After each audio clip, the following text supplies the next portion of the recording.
We have with us Mr. Geoffrey W. Whaling. Geoffrey Whaling has volunteered for 7 years to advance the hemp crop in North America and has served for 5 years as chair of the National Hemp Association, one of the world's largest hemp advocacy group. Now, NHA is based in Washington, D.C. and is considered the leading non-partisan voice for the industry. Geoffrey has worked with the White House, members of Congress to pass federal legislation and is now focused on developing an industry with groups including USDA, state regulators, the WTO, EU, and the United Nations, addressing core issues on this as this industry evolves. Before this, Geoffrey was serving as the co-founder and president of the publicly traded Collective Growth Corporation, which combined on April 5th, 2021 with Innovis Technologies in a $1.4 billion transaction. So without much ado, I would like to hand over the stage to Mr. Geoffrey Whaling. I think we have all the mic and everything connected. Geoffrey, the stage is yours. I'll be on backstage. Thank you so much for being with us. Thank you for your time. My pleasure, and thank you for your patience. I hope that everyone can hear me now. Yes, Nick. And I have to tell you that I am a big believer that things happen for a reason. For me, this technical glitch allowed me to listen into some of the extraordinary speakers and presenters that you have assembled. And it certainly allowed me to reflect on how far this industry has come. I remember that, and Bruce and I, my partner in Collective Growth and at Canopy Growth, I remember us joking about we would speak to anyone about the hemp industry or the marijuana industry 7-8 years ago, including a person that had a rabbit sitting on his shoulder. So to see where we have come and to see the extraordinary amount of talent that is coming to our industry is really heartening to me. And I thank you for including me in this discussion and allowing me to listen in on your speaker. So as I have shared with you before, India holds a very special part in my heart. I love the country. I've been there many times when I worked with the Canadian government and the Commonwealth. I know the diversity of the nation. I know the skills of the people who live there. And I think that there is probably no better nation to take and capture the opportunities of hemp than India. So thank you for allowing me to be there. I just want to kind of take a step back and look at from whence I've come and how I got here and the work that we're undertaking today. As some of you will know, I am originally a Canadian and had the great pleasure of serving in 2 Canadian Prime Minister's administrations. In 1980, I was serving under Prime Minister Joe Clark, and I was asked to write a speech on the decriminalization of marijuana for our health minister, who was presenting to a group in Canada called the John Howard Society. And certainly I knew nothing about cannabis at that time, but I reached out to our Canadian embassy in Washington to try and get as much research so I could put some thought to paper. I was sent a research document on epilepsy and cannabinoids, and I thought, well, what does this have to do with marijuana? The speech was presented. I've always kept that research report in the back of my mind, and I went about my life. That speech, combined with an interest in trying to help Canadian farmers, there was a merger of interests in trying to rekindle the hemp industry in Canada and bring that crop back to our landscape. And as many of you know, that happened in 1990.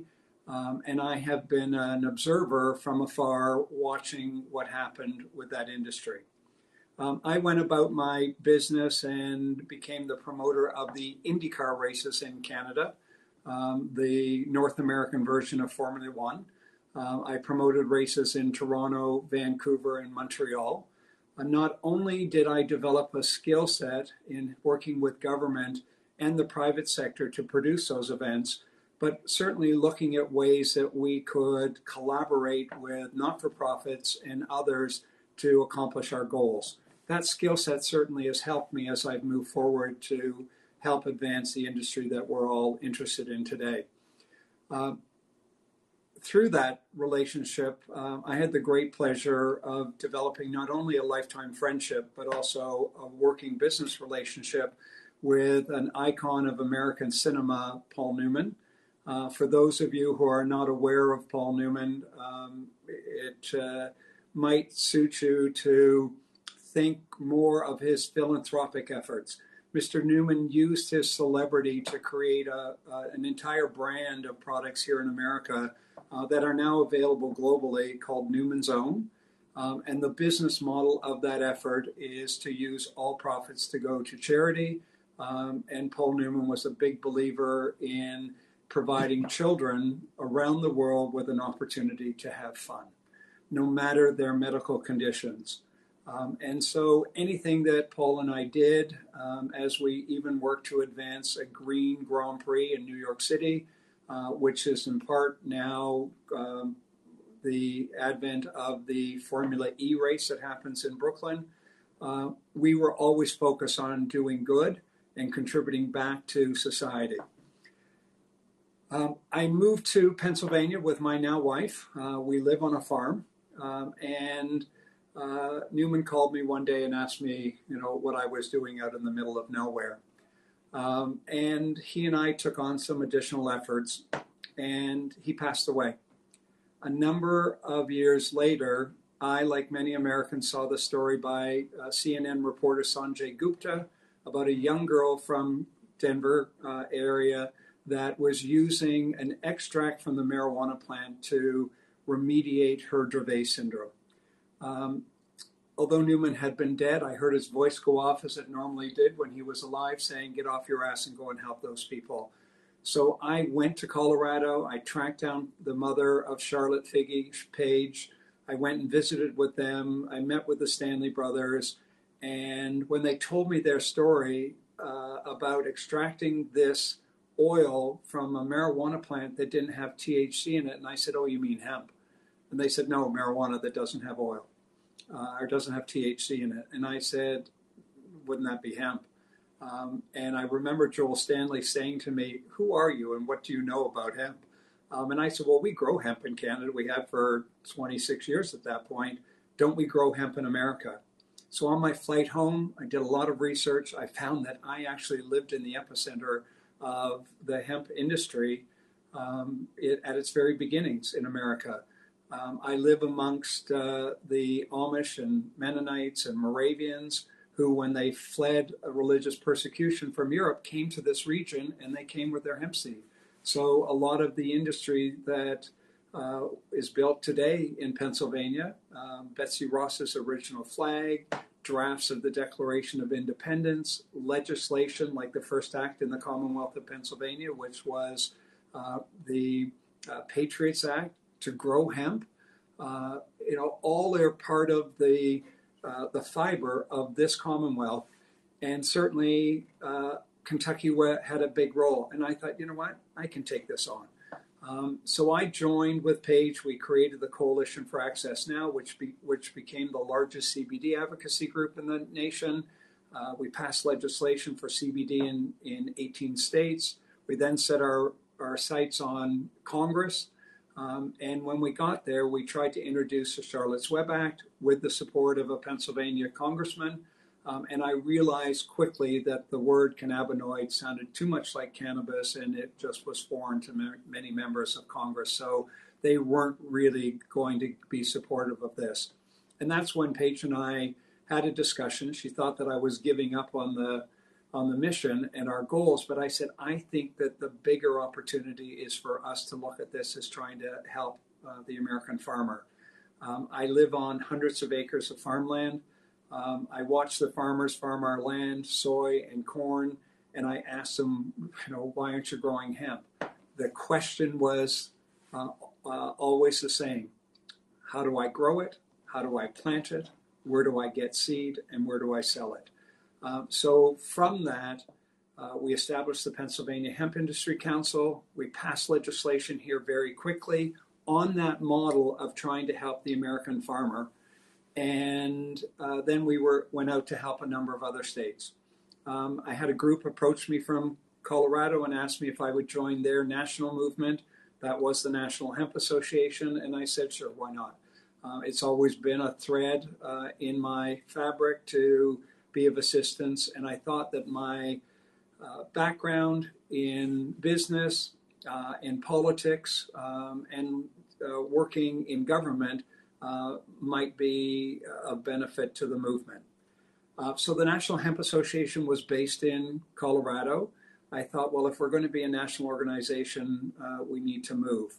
Within 6 months, I was asked if I would take on the chairmanship of that organization, and I gladly accepted that role, maybe foolishly sometimes, but it has been an absolute joy of my life to work with many of you in the industry to try and deal with the trials and tribulations of a piece of legislation in America that, under the 2014 Farm Bill, allowed states to introduce hemp as they decided under the definition of research, which was then followed with no federal oversight, and the 2018 Farm Bill, which legalized the crop nationally, and now watch the jockeying by federal agencies trying to put this genie back in the bottle.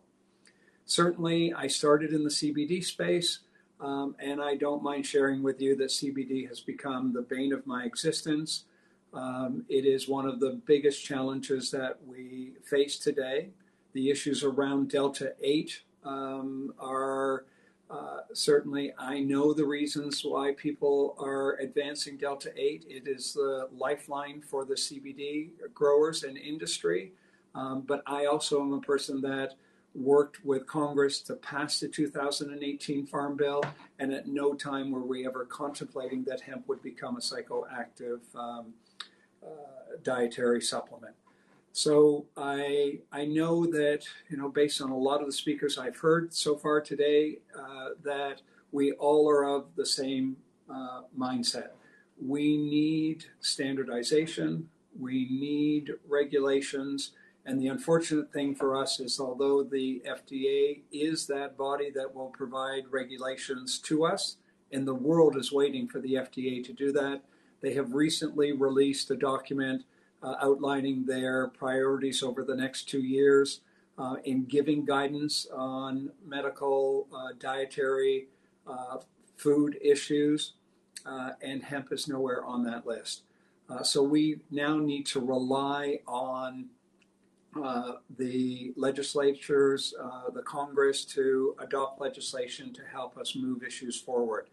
Absolutely everything that we will produce from hemp, that other 98% of fiber and grain and feed, needs approval.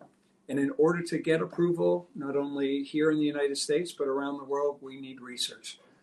And I still believe that we are in our infancy, that the industry will continue to evolve, not only following America's leadership, and I hope as a Canadian you won't mind me saying, but I realize that the world has been waiting for the United States to adopt and legalize a hemp commodity crop, and now that they have, the world is quickly catching up. And I'm seeing and being contacted by people around the world, by governments around the world who are looking at what hemp opportunities they can bring to their landscape and to their economies. So I think that together, researching, advancing a collaborative effort to share information is the only way that we are going to achieve the goal to see hemp as a global industry in the next 10 to 15 years. I say to the media who ask me what is on the horizon for hemp, I tell them that in the next 5 years, we will still be advancing research. 10 years, we will be well on our way to creating a sustainable tens of billions of dollars industry. And 20 years from now, when I'm long gone, generations will be saying, so what was the big deal? Because hemp will be everywhere.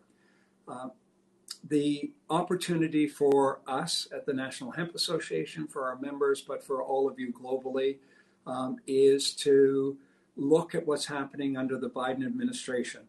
I do not think that there is a better time than today. Knowing that the Congress and the administration is looking to advance climate and bring about solutions for climate, not only in America, but to help nations around the world adopt agricultural initiatives and policies that will help mitigate climate change. The opportunity is within hemp. I work with the White House. They have given us a point person that we are dealing with and looking at advancing hemp throughout all of the federal agencies. The transition team asked us if we could tell them where hemp could be incorporated into the 12 policy areas that they had identified as priority for them to adopt once they took office. And I went back to them after talking to our team at the National Hemp Association, and I said I was sorry that we could not address the 12 issues, but we could address 8 of those 12 issues, and they were floored. They said, how is that possible? And we developed a presentation for them. It's available online. It is the National Hemp Association's Climate Action Plan. We know that it's been well received because we are now being asked to help brief new officials that are coming into the various agencies. That doesn't say that hemp is going to be adopted immediately by those agencies, because there are rules and regulations that they each abide by that we now need to get amended or brought to their attention. As an example, the Department of Energy would love to see hemp being used as a biomass, but hemp doesn't qualify as a biomass under the Department of Energy's definition of biomass because we don't have more than 100,000 acres in production in America. So we need to change those regulations. And the reason I bring this up is that together we all need to work with our legislators, work with our regulators to take that 15 minutes that they will give us and to say to them, these are the specific issues that you can help us with. And I think it's also very important to listen to them, to hear what they are interested in. And as a good example, Senator Braun, who is from Indiana, a member of the U.S. Senate Ag Committee and one of the 100 U.S. senators, was very interested in advancing hemp. He had a number of his constituents, a company called Flexform International, who makes auto parts out of sustainable fibers, was interested in incorporating hemp but had no access to it in Indiana. So Senator Braun was interested in helping this constituent. But he wasn't interested in giving a handout or interested in giving any subsidy to this new commodity crop, and he wanted us to be creative. Our executive director, Erica McBride, said, well, are you interested in a carbon credits program? And he said, absolutely. That resulted in his staff working with us in developing legislation to create what is today known as the Growing Climate Solutions Act. Did not pass the last Congress, but in this environment, under the Biden administration, with the Democrats leading the Senate and the House, we passed that legislation in the Senate 92-8, and we had 175 companies from around the world who were supporting that. And so we now were taking that legislation to the House. We know that the president will sign that legislation, and that mandates that the USDA comes up with a carbon credit platform, not only for hemp, although I want hemp to be kind of the proving ground for carbon credit exchange, but for all commodities, which will at the end of the day help farmers across the United States, and hopefully we'll see similar programs being developed around the globe.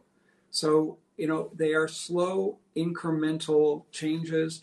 Every step of the way needs to be advanced and researched. The thing that we are also doing right now is that we know that there are challenges with genetics. We don't know what is the right seed to be planted where. Do we, look at a genetic that is going to be grown in the Midwestern states that would help serve the automotive industry? Do we grow something in the Southeast that is different, that will grow to serve the textile industry? And then at the end of the day, how do we harvest those things? What are the equipment needs? And then how do we decorticate? How do we process? You may have seen that the National Hemp Association, and it's taken us years to develop this relationship, but we have an exclusive platinum partnership with New Holland Agriculture. They are one of the largest agricultural equipment manufacturers, no offense to Mahindra, but we strategically went after New Holland because they are owned by C&H Industrial, which in turn is owned by a company called Exor, and Exor is the same company that owns Fiat Chrysler and Ferrari, and we know that if we start working with New Holland, not only to provide the solutions for commercial scale, American commercial scale harvesting of hemp, they will also become an end user, and so too will C&H Industrial and Chrysler, Fiat, and Ferrari. And I know that because New Holland has already set up meetings for us to meet with Chrysler to talk to Jeep about coming up with a sustainable lightweight EV. And as we approach the demands for electrification of cars in North America, so too will come the opportunity to bring natural, sustainable fibers. So the issue is no longer a chicken and egg, or as I've been known to say, a scrambled egg issue. I think that today we have built that chicken house, and in that hen house is the egg, is the chicken, and we just need to make sure that we are producing products that are in that hen house so that we can start to provide those suppliers with a complete complement of consistent fiber so that we can make sure that our industry is successful. Small steps, successful steps, one victory at a time is the plan that we have to take. So I'm here to say that I have faith in this industry. I have faith in all of your abilities. I get up every day excited with the things that I learn from all of you, knowing that together we may not change the world, but one step at a time we'll be able to save the world. And I thank you for this opportunity, and I'm here to answer any of your questions. So the first question is by Kumar Lalwani. He says, do you have any plans to come to India to educate the senior bodies of Indian authorities regarding cannabis? Excellent question. And certainly I did not touch on the work that I have been doing with my colleagues from around the world, but I'm excited to advise you that last Monday, just like the hemp industry, we planted a seed 3 years ago. And this past Monday, we had the very first working group meeting for the establishment of an international hemp organization. We have not yet adopted a name, but we have about 20 groups from around the world that will be part of that working group. And yes, the goal will be to create that platform, probably locate the organization in Brussels, and use that as an opportunity to educate the world bodies, the United Nations, the WHO, the WTO, European Union, on the opportunities. And certainly with the support of Secretary Kerry and his initiative on the Paris Accord, I fully expect that the National Hemp Association, and if we have the new organization announced by then, come this November at the meeting of the UN Climate Summit Group in Glasgow, Scotland, that we'll be able to have sidebar discussions with groups. As an example, I spoke at the UN 2 sessions ago, and I was asked that day if I would host a small breakfast the next morning of agricultural types.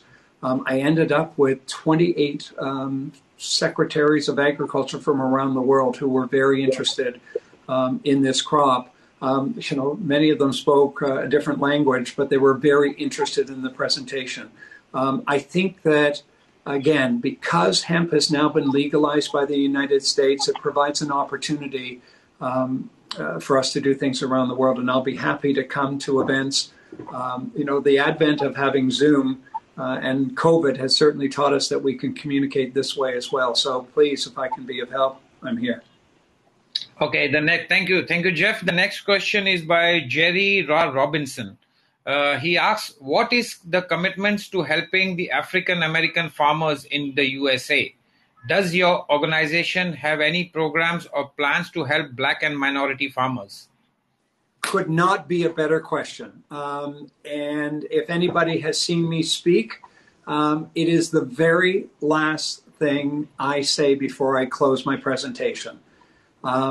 This is a once in a lifetime opportunity, and everyone should be provided with this opportunity to participate in this growing commodity, no matter your color, race, background, sexual orientation. And I know that it's a huge opportunity. So much so that I guess a year ago, the National Hemp Association Board of Directors, we adopted a standing committee for social justice.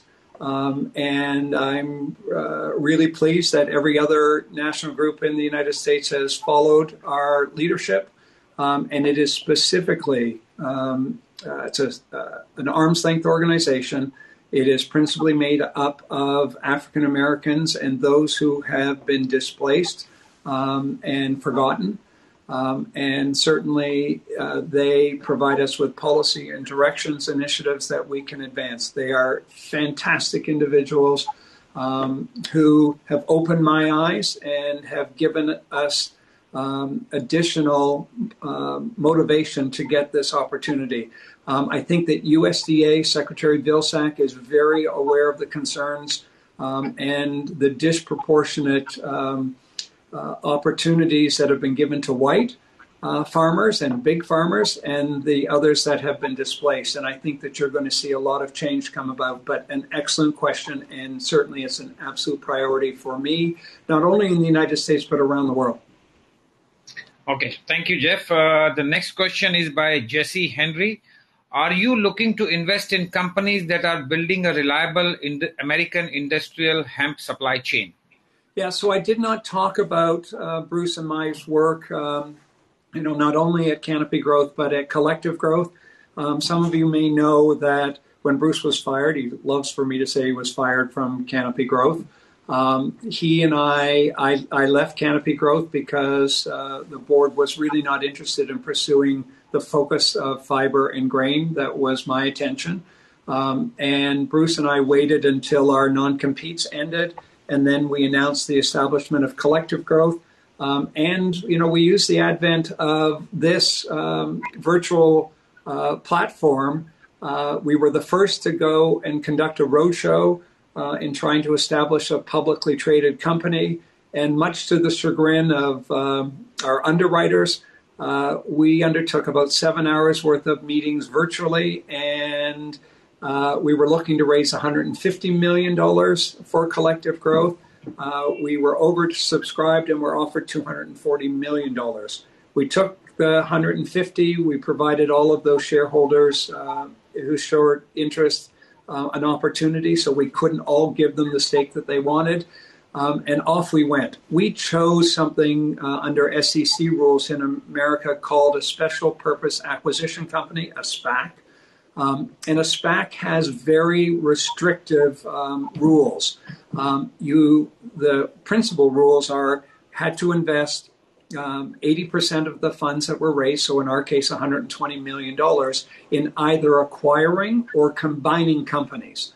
And certainly we needed to look at companies that would provide our shareholders with a return on their investment. And we needed to make sure that the companies were going to be meeting the standards of audits for a publicly traded company. And so off we went. Our team looked at 170 hemp companies around the planet. And although there were many companies that we wanted to invest in, none of them met that criteria. And, we knew that there were companies out there that might have had a valuation of 50 million or 60 million, but that was only half of that 120 million that we had to invest. And then the only option for us was to look at combining companies. And the reality was, at the end of the day, we would have to combine 6 or 7 companies and then have all of them have the same auditing standards in place on the very day that we would combine them. And the practicality was that our industry is not at the stage where companies could invest $50,000, $60,000 in getting ready for those audits, and we didn't have the flexibility of using our SPAC money to support them. So, as was said at the introduction, we wanted to make sure that we could use that money. And when there was an opportunity for us to invest in a company that was in the automotive industry that had BMW and Magna International, BMW, who is already using hemp, and Magna International is the biggest supplier to the automotive industry, who are very interested in sustainable fibers, we decided to use our SPAC funds to invest in a company called Innovis Technology, which is an autonomous driving technology company based in Israel. And ironically, not only did it bring us closer to BMW and to Magna International, and we are having discussions with them now about the benefits of incorporating hemp into their offerings, it also brought us closer to New Holland and the ag industry, because autonomous agriculture is also emerging around the world. So the answer is that our SPAC is closed. And stay tuned as to what we're going to do next, because I am still committed to investing in the hemp space, the hemp industry. I think I need to choose a different platform to do it, so it'll be much easier for us to do so, because there are incredible companies out there that I want to help, and they should be helped by investors out there. And we need to continue to educate the investment industry, because most people who've invested in hemp today have invested in CBD and have had a very bad experience. And so they don't know about fiber, they don't know about grain. So we need to continue to educate. Jeff, can we take one more question? Oh, you can. Listen, I'm here. I'm here as long as people need me. So we have 2 questions. I'll club them in. This is by Theo Alexander. He says, what is the opportunities in the field of hemp in remediation and also the hemp tree-free textile industries? And he also goes on to say, do you see hemp replacing wood and timber for the paper and building material industry? Yeah, so I am on the record as saying that we would be foolish in trying to say that hemp is going to compete with any of those. But I would like to encourage everyone to look at ways that we can collaborate. There is no way that we could step in to, replace wood. The lobbies are too big in America, and they have a lot of clout. They employ a lot of people around the world, and it would be foolish for us to say, let's pick one issue and let's go after it. What I would like to see happen is for us to undertake research, undertake some partnerships with companies. We are currently advancing 3D printing of residential units with a division of Hyundai Industries. It's called Black Buffalo, and they currently have developed a technology that they're just bringing to North America to 3D print both commercial and residential spaces. Absolutely an opportunity for the planet. They only use concrete, which is a very polluting process, but they are smart enough to realize that they can offset that carbon footprint by using hemp in their mix, their slurry. They currently are looking at fiberglass, but they know that they can incorporate hemp. They know that they can incorporate hemp insulation. They know that they can incorporate hemp wood. If we can start to showcase how hemp can be used in this new residential development, not only in America, but around the world, then we will slowly start to build awareness, opportunity, and it will give us the opportunity to start building that supply chain. It's the same with the textile industry. I know that Levi Strauss would like to incorporate hemp. I know that Patagonia wants to lead the way in having an American-grown hemp solution. But until such time as we can slowly start to create blends of cotton hemp blends and, looking at lumber and hemp lumber, we know that with particle board, that there are companies out there right now that are adding hemp into their recycling chute to see how much it will help keep the under laminate for laminate flooring rigid. And it does. It improves that rigidity by up to 20%. I think if those are the things that we start to look at, and not say that hemp is going to change this enterprise, we can slowly start to build an industry, look at educating farmers, getting them to add hemp into the rotation, not to eliminate corn, not to eliminate soy or any other commodity, but see that hemp is incorporated. And then all of a sudden, corn prices are going to come up, soybean is going to come up, and we will see more people adopting hemp. And so slowly but surely, those opportunities will be there. But until such time as we can create that infrastructure, and I know many of you in India are developing textiles and looking for a way to scale that, keep at it. Those things will happen. And I also use as an example Koch Industries, not Coca-Cola, but KOCH Industries here in America. If you look at that $40 billion a year enterprise, absolutely everything that they do and they own, we can do with hemp, whether it's wood, whether it's paper, whether it's textiles, whether it's energy. We can do it. We need to just look at how we can slowly integrate hemp into existing, disrupt what they're doing, but do it in a way that we can be absolutely guaranteed of a success, because one failure in a big industry will put nails in our coffin. Okay, I think we can take the last question. That's from Vikram Mitra. Finally, it comes back to the Indian people here. What is your vision for the Indian hemp industry? Where do you see it going? Well, listen, I speak often about emerging markets. And that certainly we in the United States need to look at the reality of what's happening around the world. I think COVID certainly brought that reality home, is that, there are nations and middle classes being developed around the world. China, India, as a good example.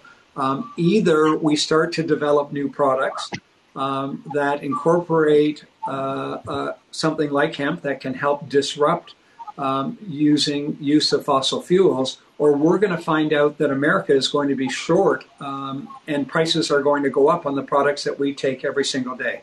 Emerging markets like India are very innovative, and certainly I know that if we can legalize hemp as a field crop, commodity crop in India, and certainly get that infrastructure, absolutely, India will become a world leader in the production of hemp. And if you could just think of the vision of what hemp can do for your economy and for the people of India, you know what, it's going to change and save the planet at the same time.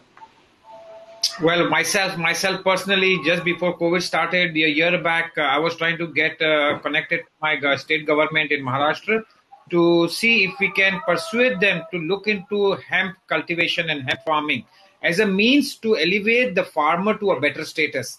So my objective was very clear, that if the farmers get a chance to grow hemp, I mean, they can increase their level of income and their standards of living. So that was I was not looking at CBD. Frankly, I'm not much too knowledgeable on those terms, but I saw this as a way for our farmers to get ahead in their game. They can have multiple crops in a year. It's an easy to grow crop, and it's an environmentally friendly crop. So that was my plan. And once COVID finishes, I will take the discussion forward with our government and try to see if we can make some headway into them. And I would encourage you to do so. I would also, throw some caution to you. We need to have a win, and we need to be careful about what we offer to elected officials. We have heard often that hemp is, this great panacea crop. The unfortunate thing is that we can't deliver on most of that today. We will be able to do so in the future, and we just need to go slowly and say, let's pick one thing, pick an industry in India, and look at ways that farmers can grow to contribute to that and be part of that solution. And word will travel very quickly, and then you will have an industry. And let's not forget, we now live in a global marketplace. And once we create, as ASTM's talked about, an international standard for hemp, I get calls from USDA when Thailand and others bring forward new definitions of hemp to comment on. And certainly we need to make sure that Thailand and India and Malaysia and Europe and Canada and the United States and everyone around the world is working off the same platform, because if we don't have that same platform, we won't be able to build a global industry. There are many examples out there that we can look back on. The unfortunate thing is there's a little black cloud that has been hanging over hemp. So we need to continue to educate people and, have that win so people don't think we're all a little bit crazy. Well, just to add to that point, I am very active in Indonesia, and I've been doing conferences there for the last 6 years, and I'm an Indonesian resident as well. So at the advent of blockchain in 2015, it was very difficult for us to convince the government of Indonesia, the officials, to understand what is crypto and what does blockchain beholds. But slowly they started understanding it. We did a lot of legwork. We did a lot of workshops. We did a lot of proof of concepts. We did everything. And thank God today, on my blockchain conferences in Indonesia, we have people from the Ministry of Economy, the Ministry of Finance, the cyber police people. We have the trade ministers, everybody attending.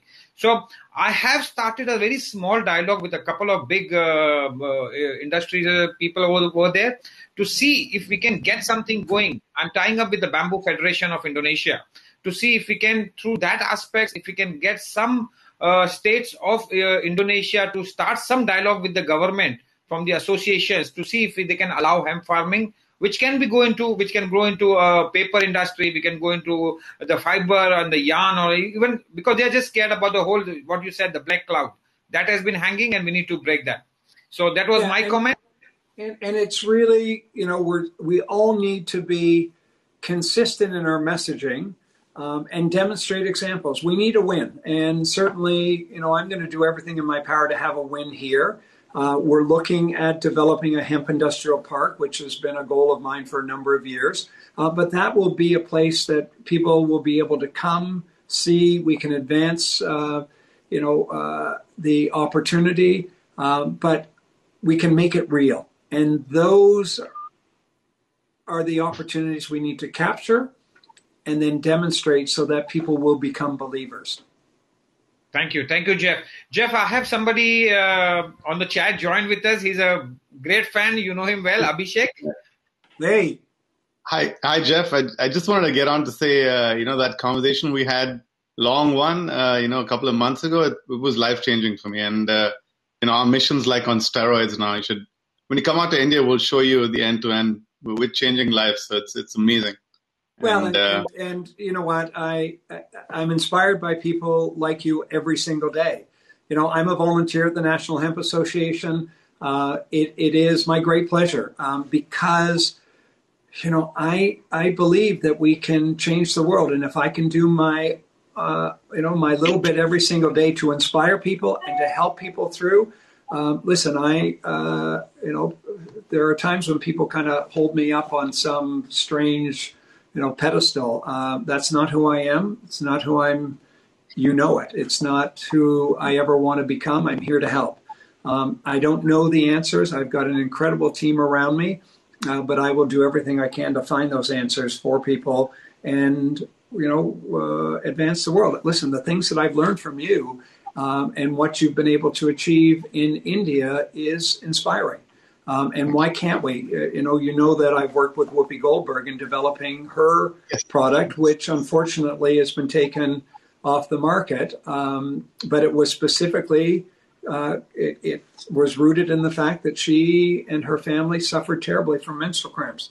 And why can't we provide that opportunity to people around the world? You're on it. You're on to something great. To half a population, really.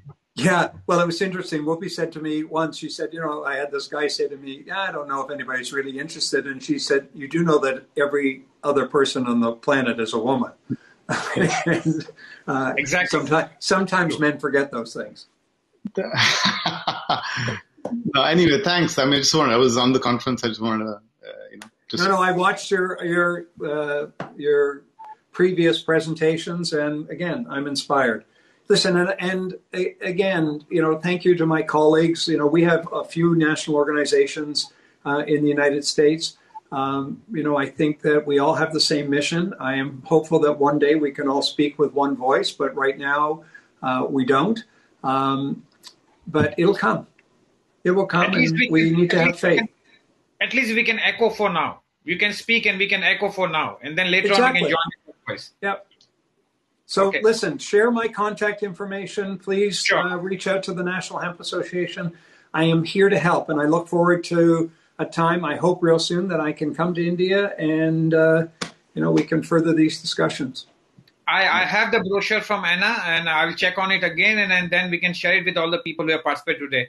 Thank you so much. Thank you for being with us today. Thank you for your patience. Thank you for taking your time. Thank you, Abhishek. Enjoy. Thank you, everyone. Absolutely. Program. Thank you so much. Thank you. Bye-bye, all.